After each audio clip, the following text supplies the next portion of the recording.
Welcome back. Bear in mind, we bounce from subject to subject, technique to technique, so we need you to stay agile and light on your feet.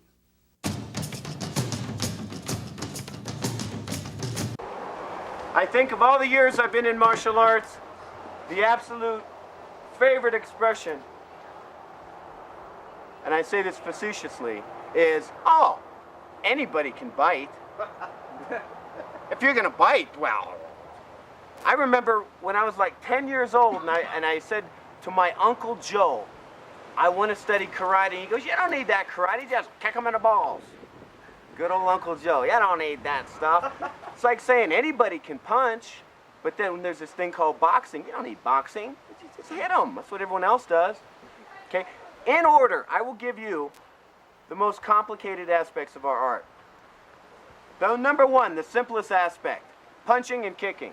On a scale of 1 to 10, I give it a 5. It's relatively simple. The most sophisticated boxers I rate as a 5 in terms of simplicity, just how difficult it is to pull off punching and kicking. Now, as we get more technical, we get up into the wrapping. I give that a 7. Okay? Traps can be very intricate. Now you're dealing with punches, elbows, knees, headbutts, arm wrenches, eye gouges, energy drills to augment the traps. Okay? Then from trapping, to get even more complex, we can move it up to weapons. Okay? The butt of the stick, the flip of the stick, with that extra extension on the hand, it's exponentially more complicated. Okay? So I would give that a 9. Okay? Guess what I give a 10 to? You know it. I can't tell you how complicated biting is, because I found out from the very first day. I was in the garage with Horian in 1988, and I put on this gi, and I'm trying to remember how to tie a white belt, and I'm like, oh, fuck, geez. Okay? And I got some goofy old Gordian knot thing going, and I'm on the ground, and within the first 5 seconds, I was tapping like this. And from that very first day, I said to myself, I'm going to learn this game, but there's got to be a way to circumvent it. Okay? There's got to be a way to at least give us a chance. A chance. Did you ever get in the ring with a pro boxer and you try to box him? You have no chance. Not that much. Okay? But if you apply elbows, knees, headbutts, eye jabs, then at least your odds are 50-50. Did you ever get on the ground with a black belt, Brazilian Jiu-Jitsu, man? You have no chance. Okay? So you've got to have some way to at least bump up your odds. It's not guaranteeing anything. But I can tell you this, for the last 9 years, I've not been approaching Jiu-Jitsu from the sport point of view. I've been approaching it from a street fight point of view, investigating every possible way to bite. There are 12 areas on the body and 12 bites per area. I got 144 possible ways to bite somebody uninterrupted. Talk to me next year, I might have more, okay? But that's the idea, and when you know the areas, then it's just a matter of connecting the dots. And if an arm presents itself, take the arm. If the neck presents itself, take the neck. Otherwise, continue your biting. Let's say if that is one moment in time and that, from here to here is a moment in time, okay? If you're doing Jiu-Jitsu, an arm lock, a choke, a sweep, whatever, a foot lock, may present itself here, maybe here, and maybe here. And then the moment's over. And you may have been able to get it, maybe you didn't. Now, between that same moment in time, how many times does a uninterrupted, barbaric, vicious, fight-ending bite present itself? Here, here, here, here, here, here, here, here, here, here, here, here. Okay? All the way to here. So logic would dictate, as you look into the world of all the boxers out there, and all the Thai boxers, and all the guys that can just duke it out, and it's just this gigantic ladder. I look at it like a gigantic ladder. And you work 2-3 hours a day in that gym, and here's this ladder, and you moved yourself maybe after 2 years from here to here in the giant world out there, okay? Maybe after 5 years, maybe you want to turn pro, you move yourself to here. But then if somebody says, hey, don't box, headbutt, knee, elbow, straight blast, eye gouge, woo, we can move you to here. instantly. Okay? That's the only way to do it. It's an equalizer. It's the Filipino mentality, one-upmanship. If you have empty hands, I want a knife. If you have a knife, I want a gun. Okay? If you want a gun, I'll get you in your sleep. But one way we're gonna win. Okay? No matter what, we're gonna win. And if you beat me today, I'll come back and I'll get you tomorrow in your sleep. Okay? So the whole idea is we're gonna win. And with that in mind, the bite presents itself more times than anything else. Okay? Any questions so far? All right, let's spend our last 5 minutes working the bottom bite. Okay? This one and this one. Actually, no, let's take it from the top and turn it into a flow pattern. Okay? So I start here, I'm biting. He moves it up to here, I push this over, I bite. He pushes me down to here, I bite. He pikes, I come up on a knee, I punch. I come back down to here, I bite. He oopas me. Okay? Now he's in the guard. Now he bites. Bam! Now he passes the guard. He comes around, he starts his bite. Boom. I do my counter. He checks to his second bite. I push him down. He goes, then I pike, then he pops up, then he mounts. Okay, and we go on again. Okay, so we'll turn the 5 bites into a sombrata flow pattern. Let's give it a try. Now let's talk about when we are at a disadvantage. Most wrestlers, large and strong, will come at you with a double leg takedown or some kind of takedown. Okay? When they do, if they accomplish their takedown, for whatever reason, you might be in the middle of fighting this guy and his friend comes from here. Whatever reason, most of the time, they end up cross-side. Okay, so what I want you to do is just do a double leg takedown on Tom and go cross-side. Okay, move around a little. Okay, this is where you end up. Freeze. Okay, so in other words, after the takedown, ending up cross-side. One more time, please. Just move around a little bit, fake high, and go on down low.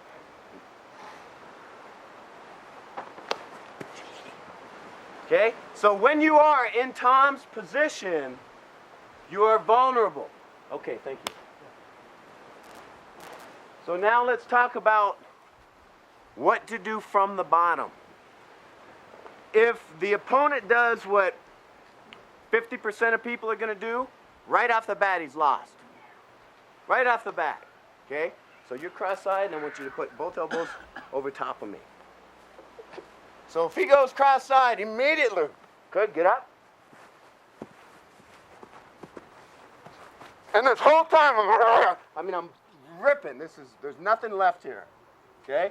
So if he starts in the wrong position, he's already lost the fight. Okay? Now, this is a very subtle move, so I want you to pay attention. If he starts in the correct position, okay, let's see what would be our best angle. I think this would be our best angle. Correct meaning shoulders here and it's up in my chin. Now I do not have this bite. I take my elbow, put it on the hip, take my hip, and I'm going to turn my body, 15 degrees. So from this position, squeeze down. And now get up. Okay?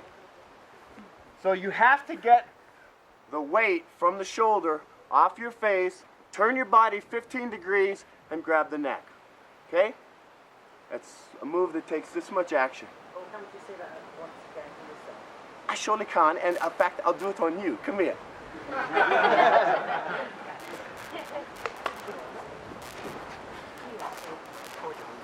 Okay, that's number 3. There you go. Now what I did was I pushed it this way, and then from my bite. Okay, so you're trying to push here. I take this, shift to here, and then I go to the bite. Okay? Yeah. Now let me do it to you. Make sure you know how to do it. Okay. So we're right here. I've got the pressure on. Turn and but you need to hug me a little tighter in the neck so I can't come up. You don't want me to be able to bring that hand under. Okay, one more time, please. So I'm right here. Turn and go. That's it. Okay? One little turn. One little. What was the wrong way that the guy would get on top of you? Okay. Or this. Okay. Anytime this elbow is here, Okay. It's the wrong way, baby. For Kinamutai, Right, right, not for Jiu-Jitsu. right. Please understand, when we talk about using a knife or biting a hole in somebody's face or taking an eyeball out or bludgeoning them with a stick, these are only things that we do in life or death situations. Situations where you would have to protect your family. This is not the sport. This is the art. This is a self-preservation. Could you imagine somebody attacking your wife or attacking your child and then not doing that?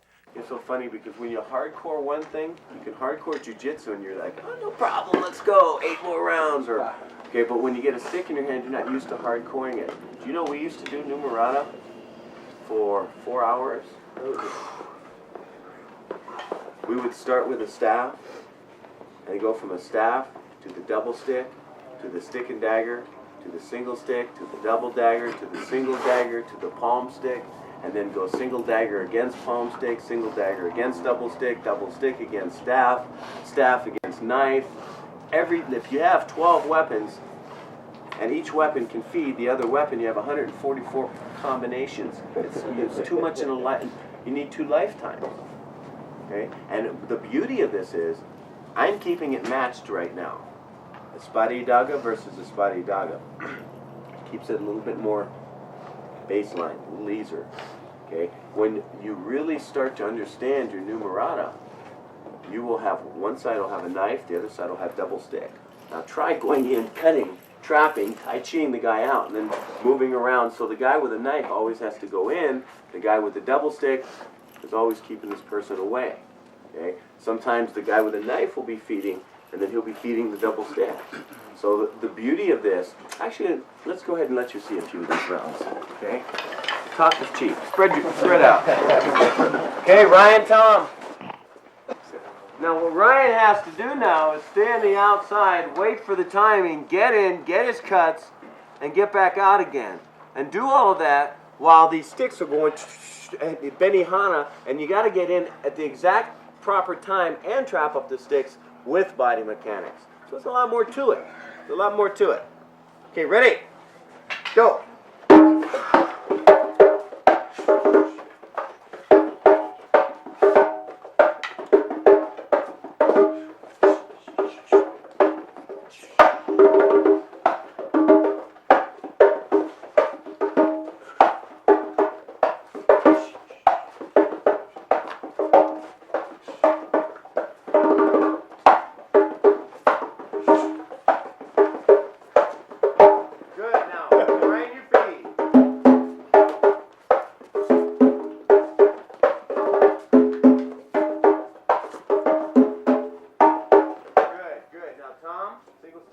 Ryan double blade. Okay, Ryan your feet.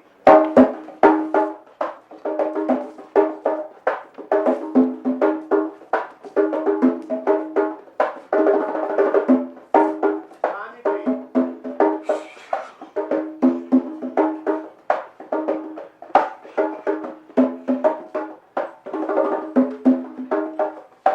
Good, now Ryan hand Tom a knife. Okay, Ryan your feet.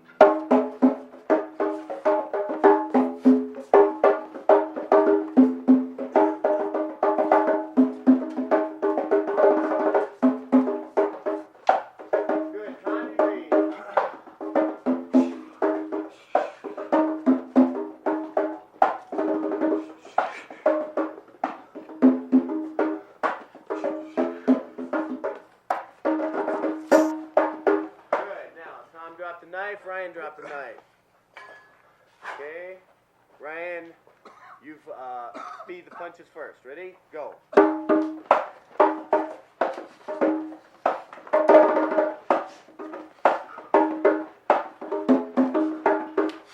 that knife. Good. Tom drop the stick. Okay, throw the knife to Tom. Okay, Tom, you feed.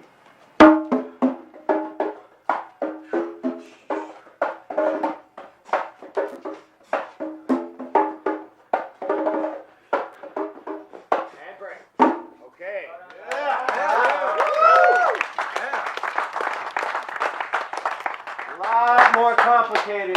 The necessity of attributes for what you just saw there compared to punching and kicking is like the difference between chess and a game of jacks. Okay? So if you can crank it up doing this stuff, when it comes to empty hand, you're there. Plus, when it comes to sparring, your line familiarization will be there. Okay? So remember my semi-analogy now. I want everybody to be down here as if you're doing everything out of a semi-truck. Okay? So you're really low. Everything is predicated. You got to be comfortable down here. Okay? If you're not comfortable down here, it's never going to work for you. Okay? Last two rounds. Last two rounds. Yesterday we started the day with self-perfection, or was it self-preservation? Preservation, sparring. Yeah. After the warm-up, though. Perfection. Well, you guys are on. Very precise. Okay. Then we went to self-preservation with elbows, knees, and headbutts, and sparring. But then what did we do? We combined them. Okay. We combined them. So today, numerata is what? Self-perfection or self-preservation? Perfection. So guess what we're going to do? We're going to spar. Of course. Because the brain has this propensity to get locked into one thing. And when it does, everybody's does. When you say go from this to that, it's these transitional periods when we screw up. It's like we talked about yesterday, when we go from perfection to preservation, or when we go from knife fighting to empty hand fighting, or stick fighting to bottle fighting, or empty hand fighting to ground fighting, or from ground back up again. I don't know if you guys ever read our book, but back 10 years ago we talked about fights being conducted in all four ranges. Okay? And I think by now we all see that is a fact. And now I can tell you another fact, and that is most fights involve weapons. Okay? So now the world is starting to pick up where Bruce was back in 1970. Okay? Read the Tao of Jeet Kune Do. Go through Bruce's writings. I mean, you've all done it, but really do it from the perspective of, my goodness, this guy was right the whole time. Look at the UFC. What did they start off doing great? No. What was the good thing that they started doing in the UFC? What was the best? They mixed everybody up, and then who did they have? The best at what? Ground fighting. They were pitting great ground fighters with mediocre kickboxers. Okay? And then everybody went one direction, and everybody swayed another direction, and they go with the, whatever fad is around. And then we predicted back then, so you watch. There's a lot of ground fighting going on. Wait till we get somebody that really knows how to punch. Okay? And then lo and behold, we had people that could punch and ground fight. And we said, what? Some industrious young person is going to come along and figure out that they need kicks too. And then you have your Maurice Smiths or your Marco Rujases that can kick and box and ground fight. But they'll never weapons fight because you can't cut each other in the ring. They'll never bite and eye gouge because you can't bite and eye gouge each other. And they'll never ever do traps because it's just not legal stuff to be doing. You can't go around killing each other. Okay? So they'll never get to the point of total reality, but at least they're coming very close. They're seeing what Bruce saw 30 years ago. Okay? It was cutting edge. Now what I'm trying to tell you is 7 out of 10, up to 8.5 out of 10 street fights, altercations, and these are all based upon police department reports from the East Coast to the West Coast. And I'm talking over 15 years. 8 out of 10 fights, weapons are involved. And we may think to ourselves, oh hell, anybody can hit somebody with a bottle. Okay? But that's not the case. One person with a bottle can hold off 5 people that don't know how to fight with a bottle. One person with a weapon, one stick, where you bust one pull cue, and you can hold off an entire bar until police come, if you have to. If you have to protect your family, you can do so. On the other hand, if you don't know how to use a stick, I've seen guys stand up. Somebody, put your stick down. I've seen guys stay there, okay? Come across a bar with something, a bottle or something, go right up to here and go, okay? I mean, here's about the range where it would have worked just fine. Boom. But they just are absolutely clueless. And if this person, and I can bore witness to this, happened to break a bottle over a bar, and this person had the stick coming up to do that move, just right in the eyes, that would have ended the thing just like that. And you think, well, they both have a weapon. No, he knows how to use it. He doesn't. Just like, well, they're both just ground fighting. Okay? You don't need that Jiu-Jitsu stuff. Just roll around. Okay? You don't need Kali stuff. So the point is, to be proficient with the weapons will save your ass someday. Or possibly could. Okay? So we want to be thinking about this. So I'm going to have we're going to have Tom and Ryan spar and do numerata. Spar and then do numerata. So we're going to go back and forth from self-preservation to self-perfection. Okay? So everybody view one round. I'm going to want you guys to do this. We're going to go 5 rounds and then we'll kick into energy drills. Okay, ready? Tom, shoot feet first.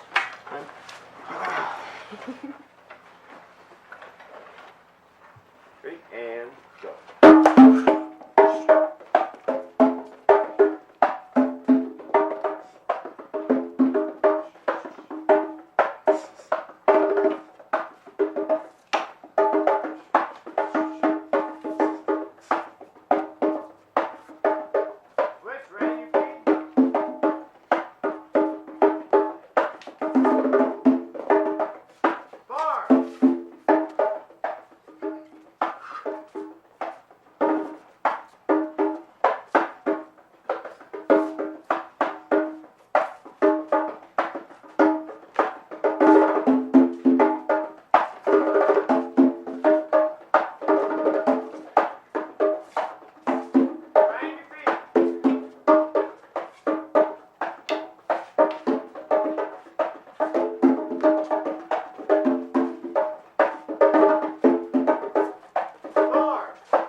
When we talk about different positions that one can clinch in a fight, personally, I like the neck. We clinch from the neck because we're trappers, and trappers come in with a straight blast. If you're straight blasting somebody, the neck is a natural place to be. When you clinch on the neck, now you're controlling the whole body. You also have the thumbs to the eyes, the headbutt to the face, the knees to the groin. This is a combination of elements that you can have from the neck clinch. If you pummel and try to clinch to the body the way the American wrestlers do, or go for a double leg takedown, I'm not saying there's anything wrong with that. In fact, it works great. The only problem is you'll never be able to fight outside of your own weight class. Try taking a 250-pound man doing a double leg takedown, pick him up and slam him on the ground. That is difficult. On the other hand, try jabbing somebody's eyes, straight blasting them, and then clinching from the neck. Now from the neck you can thumb the eyes, headbutt the face, knee the groin. So our clinch position, what we prefer is the neck, because we are trappers, not grapplers. Okay, what are your favorite ground fighting positions? Not technically what's the most superior, but what's one of your favorite? Guard. The guard? Okay. All right. Why does he like the guard so much? He's comfortable. Why? Do you have to practice the guard a lot? Yeah. Okay, there we go. That's why. Because he's there a lot. That's the answer. Okay? Why? If I asked a judo man, what's one of your favorite positions? You know what he's going to say, don't you? Cross-side. That's where they practice all the time. Okay? You know where a boxer wants to be, right? Not inside. He wants to be in boxing range. That's the thing boxers want to be. When they're getting clinched, they're looking at the ref, bitching, moaning, whining. Okay? They hate all that. Okay? So wherever you happen to be, you will love that position. So what you need to do is you need to get into a reference point and spend 100 hours. 100 hours. Log 100 hours on somebody's neck, or many people's neck, while they try to punch you. I guarantee you, you're going to love being there. And when you get in a fight, it's going to be stand up. You're going to be like, oh, fuck, I don't like this. This sucks. And then you're going to throw a jab. Then you go in with your jab, and you're bam, bam, bam. And you're like, oh, fuck, thank God I'm home. You don't have people out there that know how to use a stick and know how to use a knife and do destruction, straight blasts, headbutts, knees, elbows, Wing Chun traps, ground fighting, Kina Muay Thai, Brazilian Jiu-Jitsu, Hubud, Chisao, Lapsao. Jesus, we can thank Dan for this. That man has not left a stone unturned. Okay? What he did for JKD and for Kali, nobody will ever know. He educated the whole world, not just America. What is an energy drill? Energy drills. Somebody. Feeling opponent's pressures. Let me get any water. Thanks, bro. I'm sorry? Feeling the opponent's pressure. Okay. Feeling the... Thanks, bro. Did you afford it? Did you afford it? Yeah, feeling the opponent's pressure. Okay? Now, why... And I need you to all put your thinking caps on here. Okay? Why would we need to feel the opponent's pressure? Okay? To calculate his movement. Okay, but what pressure? Okay, let's say we're moving around in long range. The guy throws some wild punch at us and we do a nice eye jab. Okay? Then, what do we do after that? Straight blast. Okay? Then what do we do after that? Headbutt, knee, and elbow. Okay? What pressure? Pardon me? If you make a mistake and get tangled up. Okay? Let's back up for a second and remember that word mistake. Because that's the only reason we do energy drills, is to teach us to read pressure so we can apply a trap, okay, to get back to what we were doing. So let's remember that word mistake. Now let's go to Jiu-Jitsu. What are one thing Jiu-Jitsu people do? Arm locks. What else? Chokes. What else? Sweeps. Leg locks. Okay? Also, what else? What's that other category called? What? Escapes? Did you ever hear of escapes? Okay. Now, answer this question for me.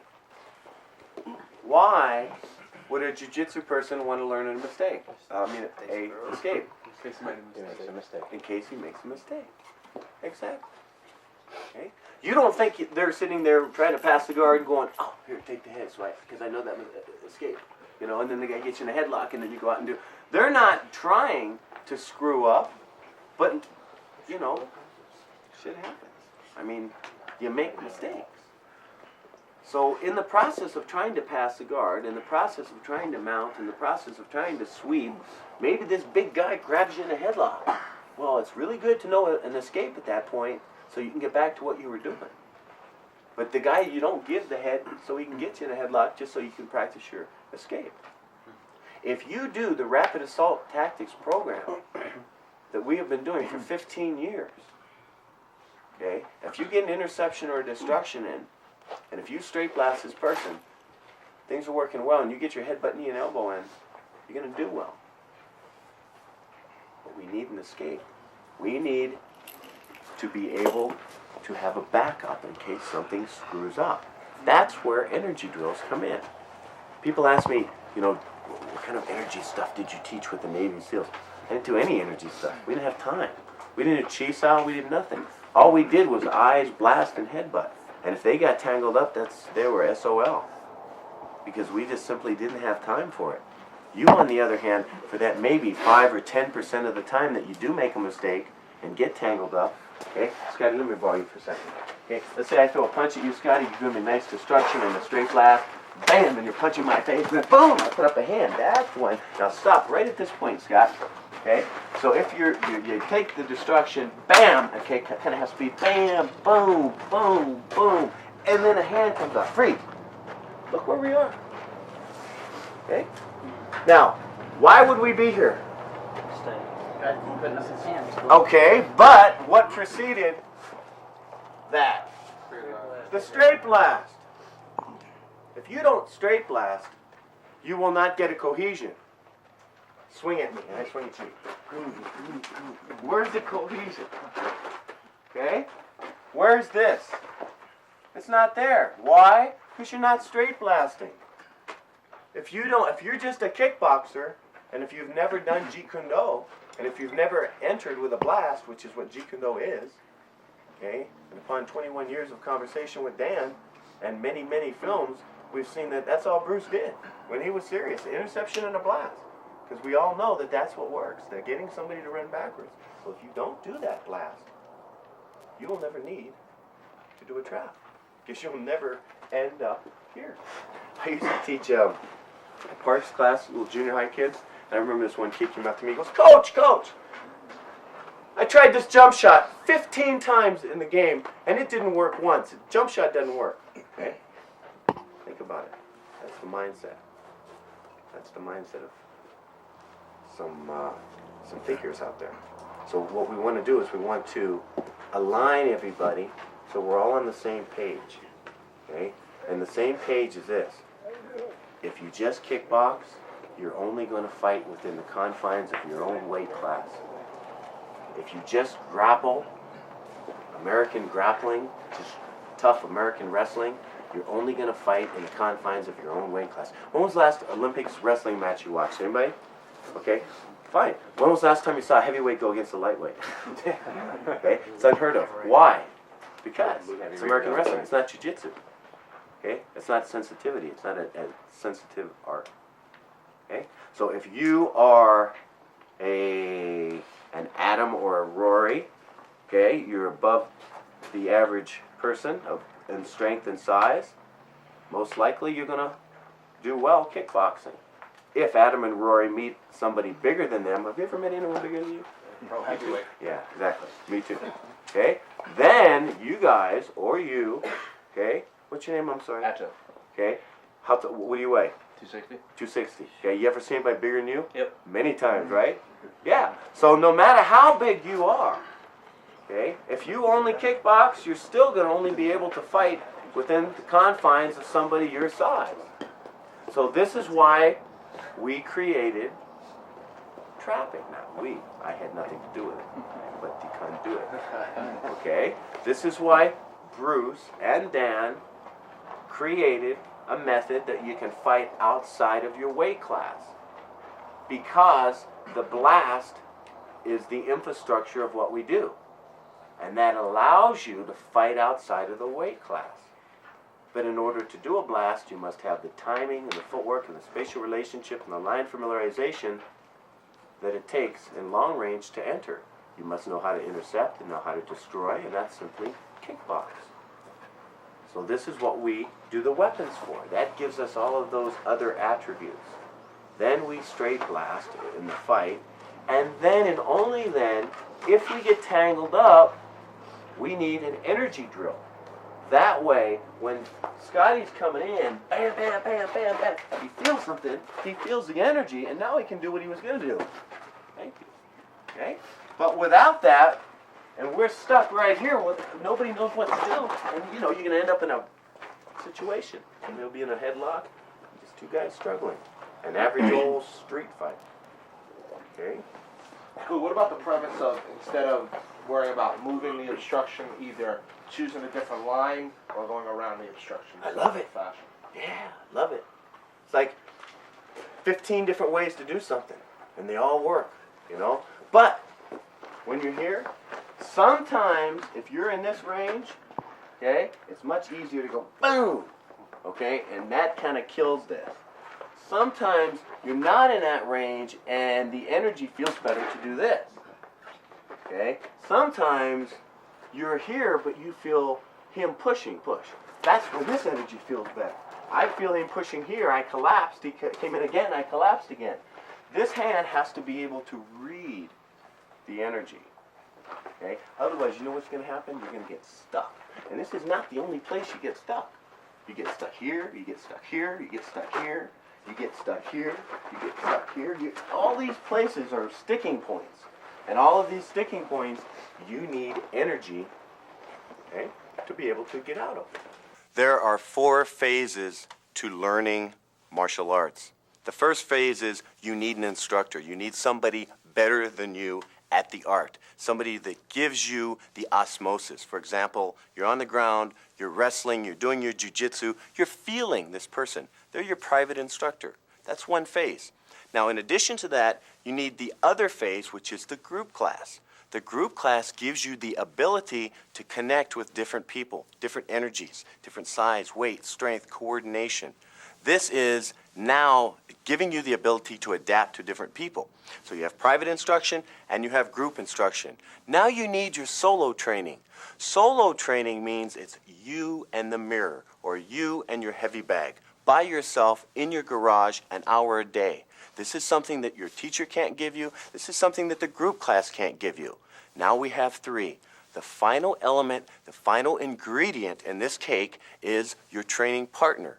Your training partner is a friend that you can say, hey, Joe, let's go down to the park. Throw 1,000 jabs at me. And then Joe might come back to you after 1,000 jabs and say, I'd like to ground fight for an hour. So you and your partner can do literally anything you want with each other. So you have private instruction, you have group instruction, you have solo, and you have your training partner. If you put all these 4 phases together, I guarantee you this is the most conducive formula for growing.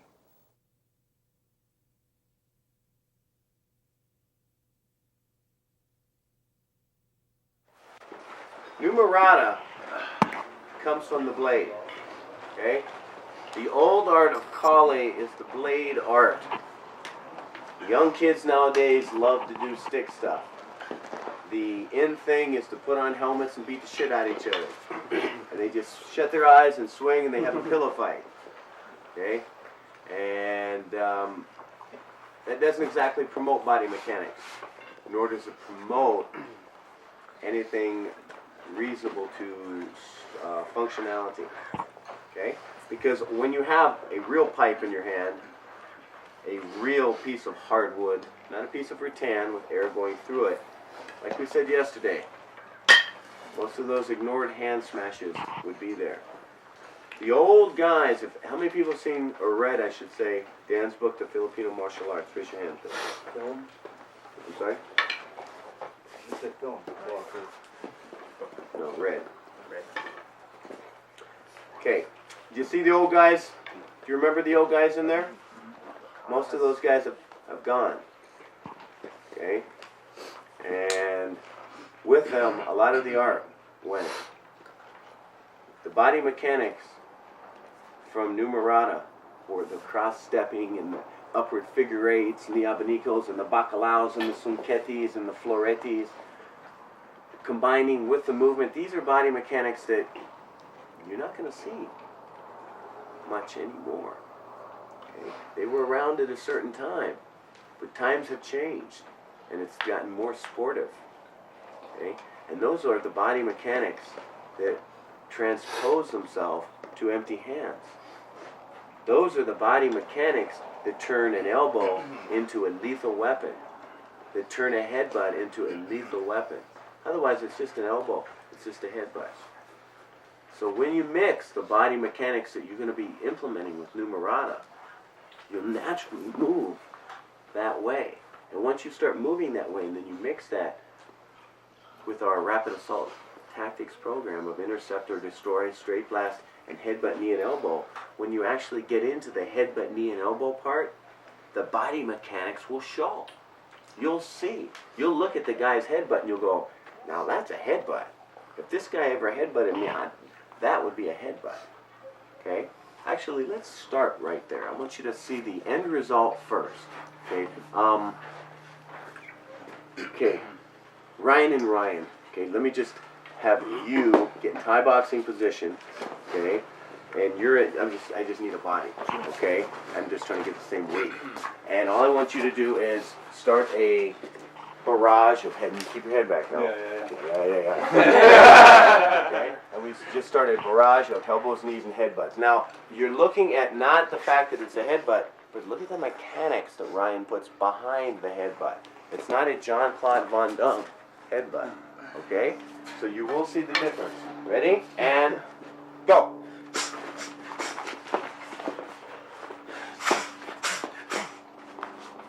And a couple knees. Break. Okay? Ow.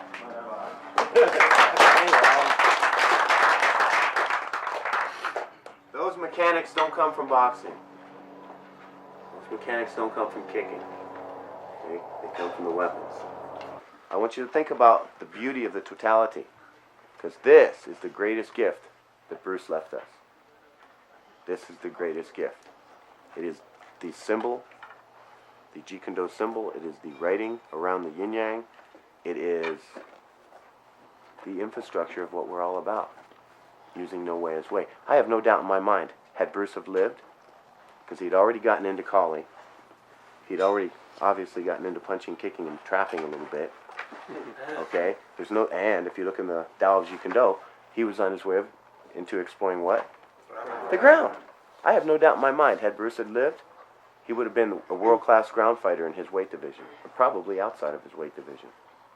No doubt. No doubt he'd be in Brazil doing tournaments. I don't have a doubt in my mind, because that's the bent of the man. Okay? Not to be the greatest ground fighter, but he would have seen that that was an element missing. Okay? Because as I look back on our old Kali Academy, that was the weakest link. Okay? It's not the weakest link anymore. It's not the weakest link anymore. And as far as I'm concerned, we have the Brazilians to thank for that. Okay? And we should be appreciative of that, just as we should be appreciative of the Filipinos for what we have. What you've been seeing is our concepts, our philosophies, our techniques, different instructors, the way they train. Stick around, we've got more.